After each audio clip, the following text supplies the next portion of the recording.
Hey, this is Cameron. Welcome back to the Busy Gardener channel. I can't believe it. Today I'm celebrating 3,000 subscribers. Wow! We're gonna walk around the orchard, show you some things that are going on. I'm gonna show you something really exciting right down here. Let's get busy.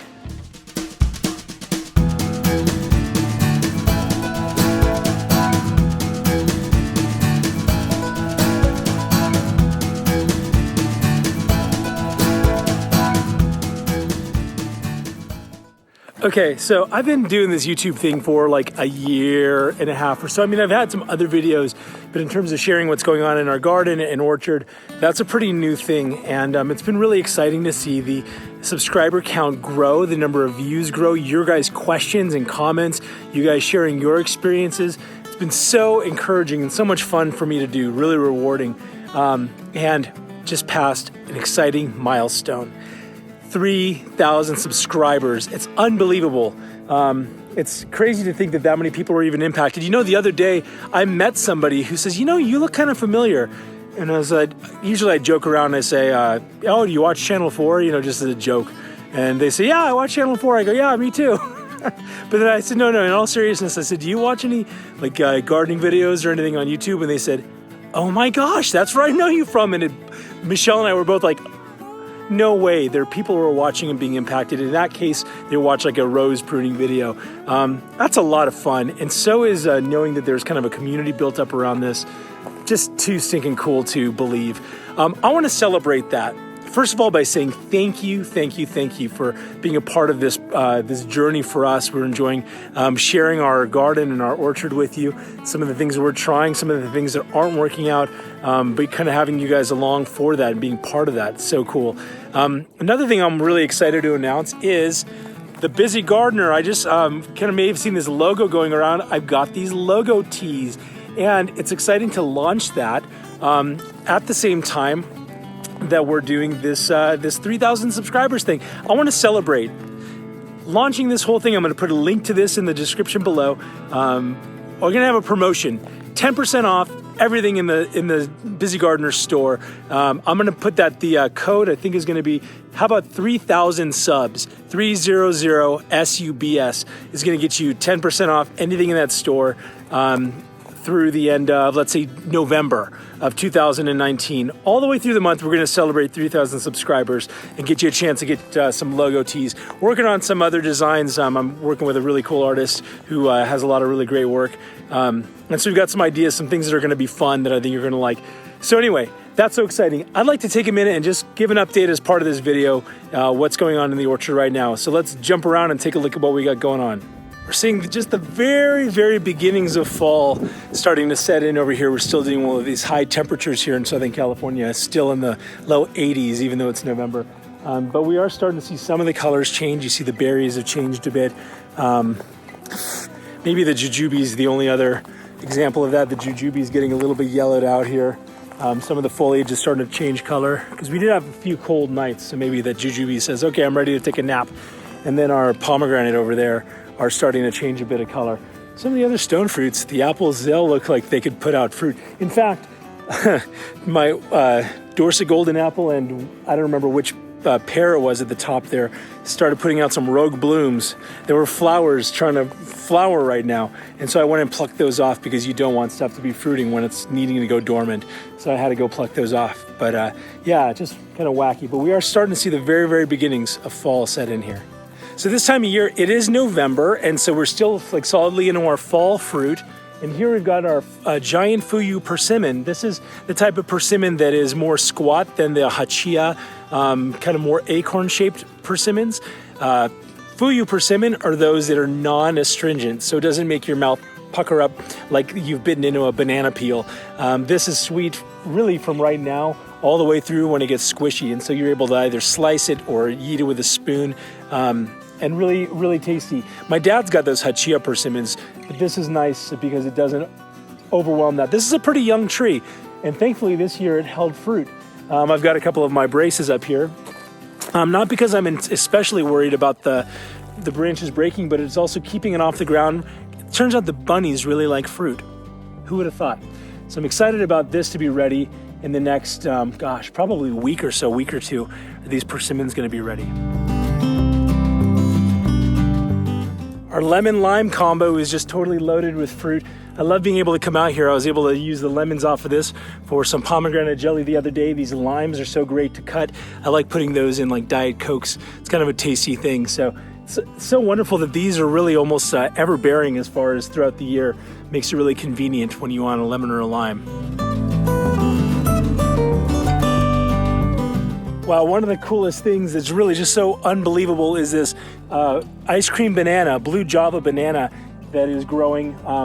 It is just blown up. I planted this just, 6 months ago, 5 months ago maybe, and this is just blown up. I can't even believe how tall this thing is. The tallest thing in the orchard by far, and it already has a couple of what are called pups. These pups are gonna be the tree the next season. So this one is the one that I'm gonna let grow into the next season, and then this one over on the side actually has like 2 or 3 pups on it. I'm gonna take and cut one of those out and transplant it over there, so that way I'll have a couple of banana plants that are going, and then a couple of the other pups I'm going to give to friends so they can plant them in their yard. It sounds like, in looking at some of Charles Malky's videos and some of the others, that I should expect a lot of bananas, like 50 pounds of bananas on each of these trees. So we're gonna have more bananas than we know what to do with, but I'm okay with that. You can freeze those and use them in a lot of stuff.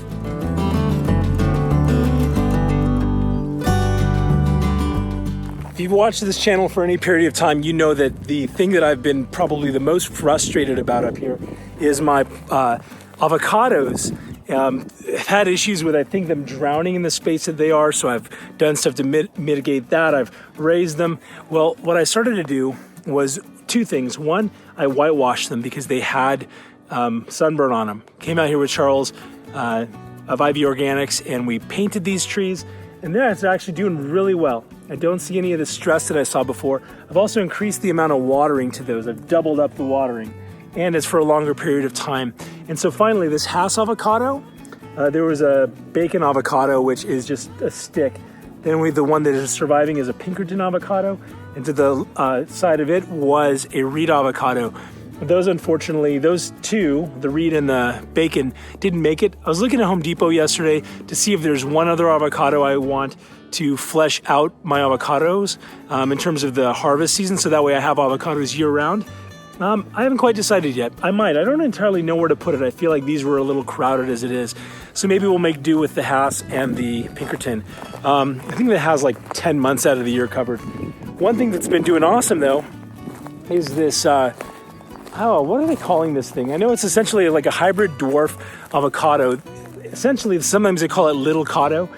This is going to grow to an eventual height of only 12 or 14 feet or something like that. And I'm just gonna let it grow to full height, as opposed to the other ones, which can easily grow to 50, 60, 70 feet and up sometimes. This is gonna be smaller. This is essentially putting out fruit at the same time that the Hass avocado does, which has a many months harvest period. So this has been doing great. It just goes to show how a little bit of protection from the sun, which is evident up with those trees up there, as well as a little bit different soil where I don't believe that it's drowning, keeps it so much happier and bushier and healthier than the ones that I had back there. I'm gonna show you one interesting thing I'm doing with that Pinkerton. Okay, this Pinkerton avocado, which is really looking pretty happy actually right now, the top of it died. And so I was left with this difficult thing of a tiny tree with these branches kind of coming off laterally that were really long. And so what I just did the other day was I am trying to train this one lateral branch to go up and become the new trunk. So you might be able to see where the regular trunk ends and that lateral branch starts, and that's what I'm training up. What I'm gonna do is this lateral branch, I'm just gonna kind of cut back to size a little bit, trim these back a little so that way we can encourage some upward growth. So I'm starting to have some hope for these avocados. Might just make it yet.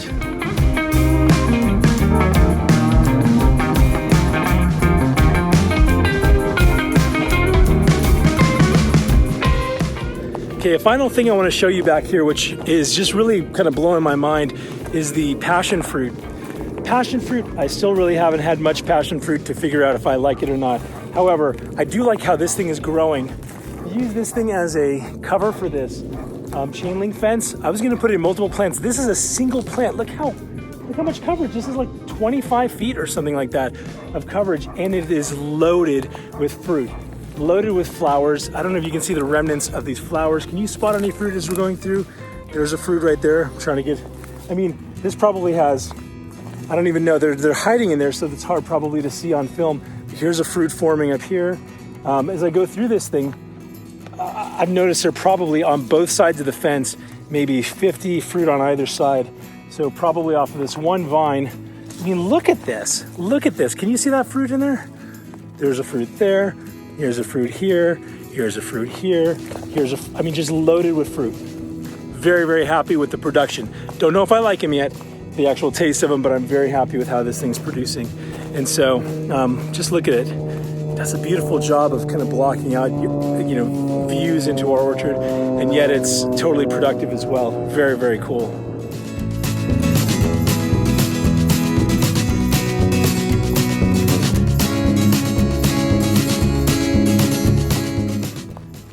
Okay, so that kind of does it as far as the stuff that's on, doing stuff for fall fruit. I'm, excited to just made tons and tons of pomegranate stuff, had like 120, 130 pomegranates off of our 3 very small trees. I have a dragon fruit. I'm gonna post an update video. People keep asking about that. I will post an update video on that dragon fruit. Here's some guava. Here's the kind of the other stone fruit that you saw earlier in the summer that got done. There's our, berry stuff. There's a citrus that is not quite ready yet. Obviously, it's November, so it's got a couple of months yet. Our jujube, which was just such a pleasure, and all of our other stone fruit over there that we did, cherries. Very pleased with what's going on out here. So much fun to see stuff growing, producing, so rewarding. Okay, well, I want to thank you for tuning into this episode of The Busy Gardener, celebrating with me, checking out the new t-shirt, which I'm really excited about, and celebrating the 3,000 subscribers. So exciting, you guys. What are some things that you'd like to see on this channel? I've got some requests in. I want to look at the irrigation that we put in. They want to see an update on the dragon fruit. They want to get an update on the vanilla, the vanilla making test to see which one do I like better, the Tahitian or the Madagascar. And those are things that are coming up. What else? What are you curious about as you look through here that I can answer either through a video or in the comments? Love to be able to focus on some aspect of the orchard. Gives me a reason to dive deep. Anyway, your participation in this channel is so encouraging, so exciting. If you're not yet subscribed to this channel, why don't you take a second to do that? We did 3,000, why not do 4, huh? And then be sure to hit the notification bell. We want to be sure that you're getting updates as they're becoming available. Hey, I so appreciate you watching today. And remember, whether you've got 1 tree in your orchard or 500, until next time, stay busy.